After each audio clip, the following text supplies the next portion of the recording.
आज से 10 साल पहले यानी 2012 में निर्भया कांड हुआ जिसने इंसानियत को शर्मसार किया। उस साल एक और शर्मनाक वारदात भी हुई थी, निर्भया जैसी, जिसे आप छावला गैंगरेप केस के नाम से जानते हैं। तारीख थी 9 फरवरी 2012।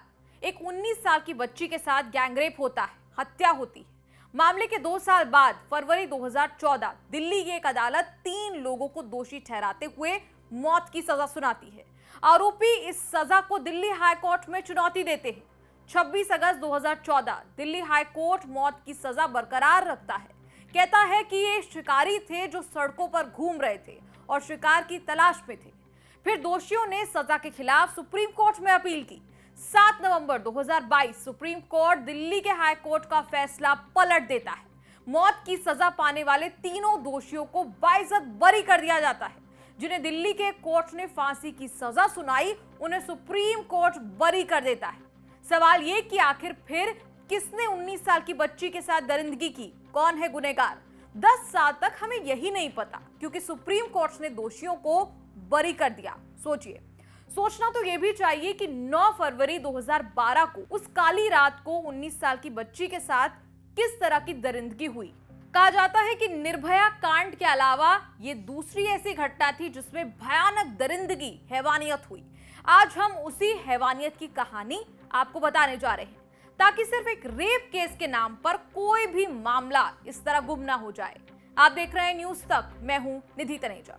यह है 19 साल की मनीषा की कहानी। बता दें कि यहाँ रेप पीड़िता का नाम हम उनकी पहचान को गुप्त रखने की मंशा से बदल रहे हैं। तारीख थी 9 फरवरी साल 2012।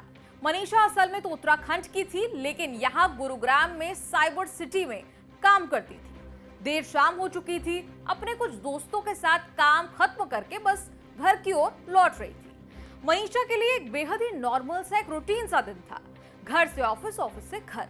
लेकिन उस रात मनीषा अपने घर लौट ही नहीं पाई। उसे अंदाजा भी नहीं था कि कुछ दरिंदे बीच रास्ते जाल बिछाए बैठे हैं।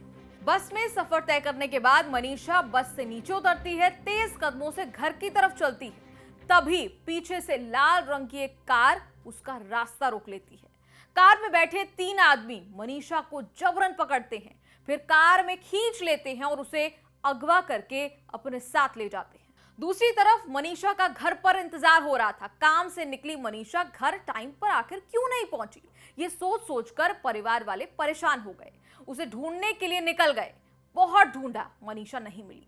तफ्तीश की तो पता लगा कि कुछ कार सवार लोग जबरन एक लड़की को गाड़ी में डालकर दिल्ली से बाहर की तरफ जाते हुए देखे गए हैं। मनीषा के पिता, जो एक मामूली सा काम करते, मामूली से गार्ड की नौकरी करते हैं, उनकी चिंता और बढ़ने लगी। परेशान पिता ने दिल्ली पुलिस को फोन मिलाया। करीब घंटे भर से ज्यादा की देरी से पुलिस मौके पर पहुंची और फिर तेजी दिखाने के बजाय परिवार वालों को बोला गया कि उन कार सवार बदमाशों को ढूंढने के लिए उनके पास गाड़ी ही उपलब्ध नहीं है। उधर मनीषा को अगवा कर वो कार सवार हरियाणा की तरफ चले गए। अंदर के रास्तों से होते हुए हरियाणा पहुंच गए। तीनों आरोपी वहीं के रहने वाले थे, इसीलिए उन्हें कई दूसरे रास्तों की जानकारी थी। यहाँ पहुंचे तो सबसे पहले तीनों ने एक दारू के ठेके पर शराब खरीदी और फिर कार को एक सुनसान जगह पर ले गए, जहां शराब पीते हुए मनीषा के साथ दरिंदगी हुई और हैवानियत की हदें पार हुई। आप सुनेंगे तो रोंगटे खड़े हो जाएंगे। उन दरिंदों ने मनीषा के कपड़े फाड़कर बारी बारी से उस बेटी के साथ बलात्कार किया। तीनों दरिंदों ने कोई कसर नहीं छोड़ी। मनीषा के शरीर को कई जगहों से दांतों से काटा गया। मनीषा रहम की भीख मांगती रही, लेकिन उसकी एक ना सुनी। तीनों पर मानो जैसा भूत ही सवार। उधर मनीषा की हालत खराब होती जा रही थी। वो उन दरिंदों से पीने का पानी मांग रही थी, भीख मांग रही थी।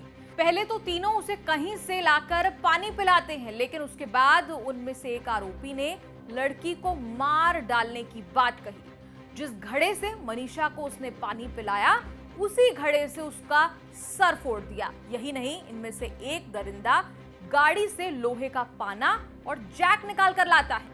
ये वो तेज औजार हैं जो गाड़ी ठीक करने के लिए इस्तेमाल किए जाते हैं। इन्हीं औजारों से मनीषा पर अटैक किया गया, धावा बोला गया।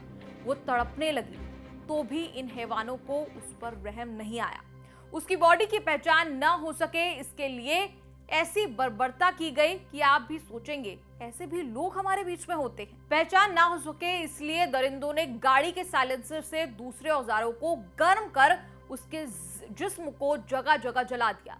यहाँ तक कि उस 19 साल की बच्ची के प्राइवेट पार्ट को भी जला दिया गया। और ये यही नहीं रुका, शराब की बोतल तोड़कर मनीषा के शरीर को काटते रहे। यहाँ तक कि मनीषा के प्राइवेट पार्ट में भी टूटी बोतल घुसा दी। सोचिए, मनीषा को बदशक्ल करने में अभी भी और कसर बची थी। इन दरिंदों ने मनीषा की आंखें फोड़कर उनमें कार की बैटरी का तेजाब भर दिया। सोचिए, और ये सब करने के बाद लड़की की लाश छोड़कर ये तीनों भाग जाते हैं। बाद में मनीषा की लाश घटनास्थल हरियाणा के रेवाड़ी से मिलती है। पोस्टमार्टम में भी बर्बरता साफ दिखाई देती है। पूरा देश इसे सुनकर हिल जाता है। तीनों आरोपी पकड़े जाते हैं। दिल्ली का कोर्ट गुनहगार मानते हुए मौत की सजा सुनाता है, लेकिन 7 नवंबर को सुप्रीम कोर्ट इन तीनों को बाइज्जत बरी कर देता है।